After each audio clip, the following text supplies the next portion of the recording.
Mr. Chairman. Thank you, Mr. Secretary. Last week, State Department spokeswoman Marie Harf espoused the interesting proposition that we should create a jobs program for people who might be inclined to support groups like ISIS, jobs for jihadists. She didn't call it that, but I will. And just where will these jobs come from? I guess not at the mall. It's apparently too dangerous to work there now. And are these shovel-ready jobs, or are they yet to be created like Keystone Pipeline jobs? And Mr. Secretary, did Ms. Harf consult with anyone else in the State Department, yourself or anyone, before announcing this new initiative? If not, who did she consult with?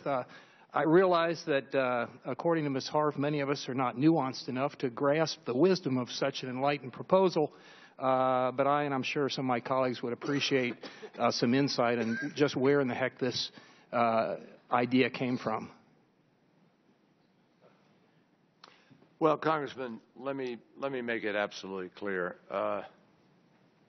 That is not what she was saying. If you take the full breadth of what Marie Harf was talking about.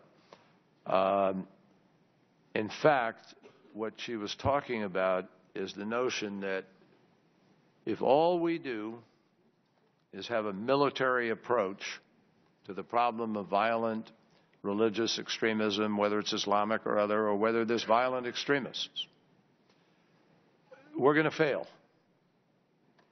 You will have the next Secretary of State or the one thereafter, a continuum of presidents coming to you with new acronyms for new groups that are a threat. And everything that came out of our White House summit on violent extremism underscored the fact that there's one component that you have to do for sure, which is the military. You have to take ISIS fighters off the battlefield the way we are, and that's for certain. But if you don't want them just replenished, like those 3 kids from Britain who just traveled ostensibly to Syria to join up. Yeah, another very disturbing thing that happened. Okay, Absolutely. Well, let me just go further. It's not just kids from Britain. There are several thousand people from Russia. There are multiple hundreds of people from France, from Germany, from Australia. The Australians are in the targets now. I mean, this is a spreading cancer, and it is not going to be eliminated by just shooting at people once they finally get to the battlefield. Everything that came out of the conference we just had the other day pointed to the need to deal with prevention. And a very distinguished professor who testified there, Dr. Peter Newman from King's College in London, specifically, who's done years of research on this, talking about the nearly 4,000 people who've gone since 2012 from Berlin, London, Stockholm, and Paris. So they're all young people. And you can find them on Facebook, on Twitter, on Instagram, Tumblr, social platforms.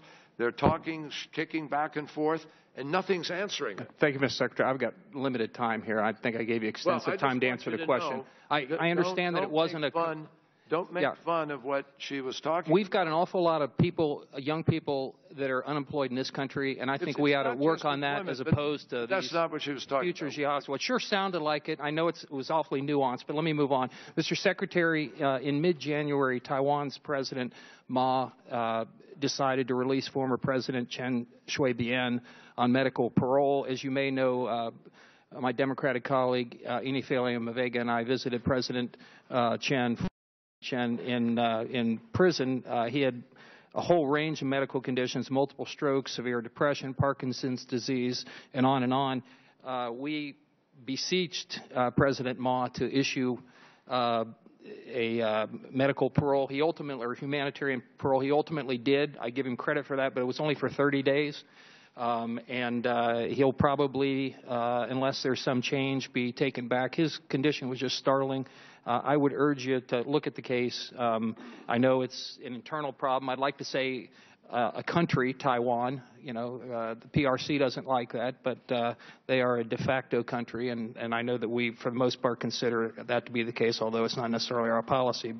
And you can't tell them what to do. But I would urge the administration to look at that matter, and to the extent that we can exercise some reason on the Taiwanese government that parole be made permanent so he can stay with his family? Will do. Thank you very much, Mr. Secretary. We go to